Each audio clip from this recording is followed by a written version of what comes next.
বৈষম্য বিরোধী ছাত্র আন্দোলনের অগ্নিগর্ভ প্রেক্ষাপটে স্বৈরাচারী শেখ হাসিনার পতনের পর বাংলাদেশের ইতিহাসের এক নতুন অধ্যায়ের সূচনা হয়। কিন্তু সেই অধ্যায়ের শুরুতেই বাংলাদেশ ও ভারতের দীর্ঘদিনের বন্ধুত্বের মাঝে কালো ছায়া নেমে আসে।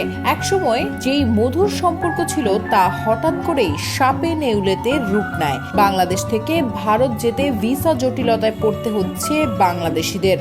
দুই দেশের মধ্যকার সুসম্পর্কের ভাঙন জনজীবনকে বিপর্যস্ত করে দেয়, যার অন্যতম ভুক্তভোগী হয়ে ওঠেন অভিনেত্রী তাসনিয়া ফারিন। ফারিনের নতুন চলচ্চিত্র প্রতীক্ষার শুটিং ওপার বাংলায় চূড়ান্ত হয়েছিল, যেখানে তার সহশিল্পী হিসেবে ছিলেন টলিউডের সুপারস্টার দেব ও মিঠুন চক্রবর্তী।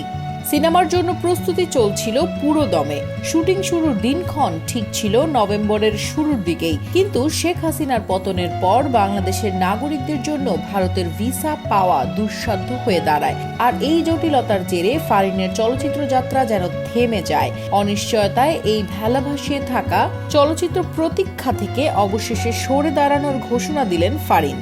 ফারিন জানান, সিনেমাটির কাজ নিয়ে বেশ কিছুদিন ধরেই টেনশনে ছিলাম। ভিসা পাওয়া যাবে কিনা, শিডিউল মিলবে কিনা, এই সকল অনিশ্চয়তার কারণে সিনেমাটি থেকে সরে আসা ছাড়া উপায় ছিল না।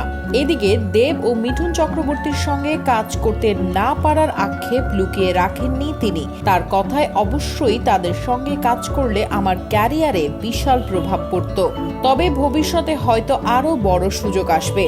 ফারিনের এই সিদ্ধান্ত একদিকে যেমন তার ক্যারিয়ারে নতুন মোড় তৈরি করলো, তেমনি দুই দেশের বন্ধুত্বের ভাঙন ও রাজনৈতিক টানাপোড়েনের কারণে সৃষ্ট অনিশ্চয়তা আরও একবার চোখে আঙুল দিয়ে দেখিয়ে দিল রাজনীতি আর শিল্পের সম্পর্ক কতটা জটিল হতে পারে।